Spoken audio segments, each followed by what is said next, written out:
La llegada al trono de Felipe V no implica únicamente la sustitución de una dinastía por otra, el paso de la dinastía de los Austria a la de los Borbones, sino que implica también reformas muy profundas en España. Básicamente lo que van a tratar de hacer los Borbones, en este caso Felipe V y también sus sucesores, será reforzar el poder real, aumentar el poder que tiene el rey sobre el resto de instituciones y de estamentos de la sociedad. Era un proceso que ya había intentado o habían empezado los austrias, pero que se acelerará con Felipe V. Y además centralizar y uniformar administrativamente el Estado español. Por primera vez se puede hablar con propiedad de un Estado español que es centralizado y está unificado. Si os acordáis, la monarquía de los Austrias la considerábamos una monarquía compuesta en la que un único rey tenía la soberanía, pero estaba compuesto por distintos reinos que mantenían su independencia, sus leyes, sus propias instituciones. Con Felipe V, con la llegada de los Borbones, lo que se impone un modelo absolutista, monárquico, absolutista monárquico en la línea de Luis XIV y un modelo como el modelo francés centralista. Además, como decíamos, el poder del rey se refuerza y van a ir eliminando contrapesos o otras fuerzas que tenían su influencia en el funcionamiento político del Estado, y todas las decisiones van a partir directamente del rey y sus ministros y se van a aplicar por igual en todo el Estado. Dentro de estas medidas de centralización, las más importantes sin duda son los decretos de nueva planta. Los decretos de nueva planta los va a ir promulgando Felipe V conforme va conquistando aquellas zonas que se han opuesto a su candidatura: Valencia, Aragón, tras la batalla de Almansa, Mallorca y finalmente Cataluña. ¿Qué son los decretos de nueva planta? Pues los decretos de nueva planta son un conjunto de leyes por los que se suprimen los fueros, es decir, esas leyes que emanan de la tradición, de las costumbres y que se aplican en los distintos territorios del reino. Se suprimen los fueros de cada zona, de cada reino, y en todos los territorios se imponen tanto las leyes como las instituciones propias de Castilla. Evidentemente, estos son unas medidas de corte centralizador, siguiendo la tradición de los Borbones franceses, pero tienen también mucho que ver con el contexto, con una especie de política revanchista contra aquellos territorios que se han opuesto a Felipe V en la guerra de sucesión. Prueba de ello es que la zona del País Vasco y de Navarra, que sí han apoyado a Felipe V, sí que mantendrán sus fueros y no se les aplicará ningún decreto de nueva planta de este tipo. Los decretos de nueva planta no son las únicas medidas de carácter centralizador, sino que hay otra serie de medidas que en general van a buscar centralizar el Estado y van a tomar como modelo las instituciones y las leyes castellanas. Habrá reformas en la fiscalidad con un sistema de contribución única para que todos los territorios paguen los mismos impuestos. Ya veremos que en el tema de la hacienda y de los impuestos va a haber un intento de reforma muy profundo por parte del Marqués de la Ensenada. Por su importancia lo veremos aparte un poquito más adelante. El sistema de justicia se organiza en torno a la audiencia y basándose en las leyes de Castilla. Se eliminan las cortes de los diferentes reinos y solo se dejan las de Castilla, que además pierden mucho poder. Lo mismo le ocurre al Consejo de Castilla, prácticamente un órgano consultivo sin apenas trascendencia. De hecho, acabará siendo sustituido por la llamada Secretaría de Despacho.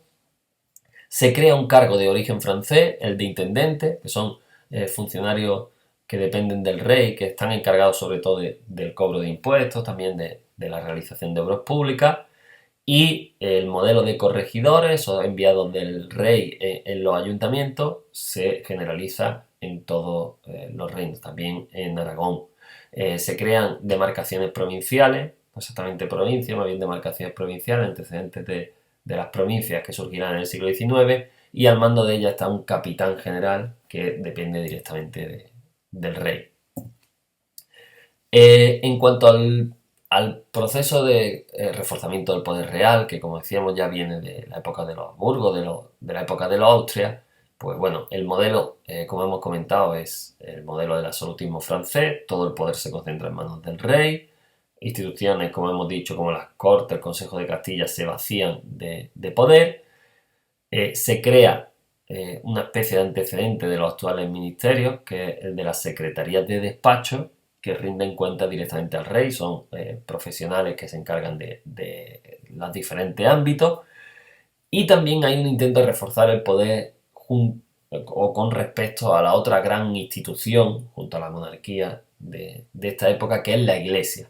Se lleva a cabo lo que se llama una política regalista, es decir, el adquirir prerrogativas, la capacidad de decidir en temas de materia eclesiástica, por ejemplo, con el nombramiento de cargos, con determinados beneficios económicos que corresponden a la Iglesia.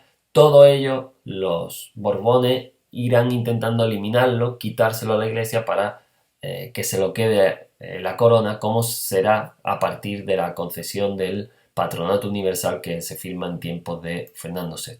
Como veis, es todo un proceso para afianzar y reforzar el poder que tiene la corona frente a los distintos territorios y frente a las distintas instituciones. Aquí tenéis un pequeño vídeo de la serie Memoria de España en el que se habla de los decretos de nueva planta. Os recomiendo que lo veáis tranquilamente, no es muy largo, 8 o 9 minutos. Decía que también, o uno de los elementos más destacados de las reformas que llevan a cabo los Borbones, pues estará tanto en la hacienda como en el ejército. Aquí habrá un personaje fundamental que será Zenón de Somerdilla, el marqués de la Ensenada, que durante el reinado de Fernando VI va a llevar a cabo dos grandes proyectos. Por un lado, el intento de crear un impuesto único y además que sea proporcional a la riqueza. Para ello, aunque no puede llevar a cabo finalmente este proyecto porque los estamentos privilegiados obviamente se resisten a esto, pero sí elabora el famoso catastro de Ensenada, que es un registro completo de todas las personas y propiedades que había en España en ese momento.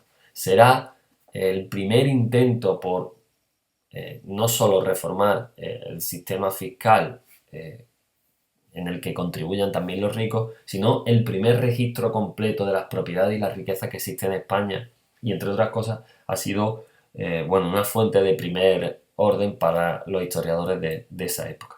Por otro lado, también Patiño la había iniciado, pero el Marqués de la Ensenada será clave en la modernización de la marina. En el siglo XVIII el Imperio Español alcanza su mayor extensión en América del Norte, también en la zona del sur, pero está más sometido a la presión que nunca de otras potencias, sobre todo Inglaterra, especialmente en la zona del Caribe. Así que el Marqués de la Ensenada tiene claro que es necesario construir una armada poderosa, se reactivan los astilleros para fabricar barcos, para poder controlar ese imperio. También hay una reforma de las enseñanzas militares para crear profesionales más cualificados.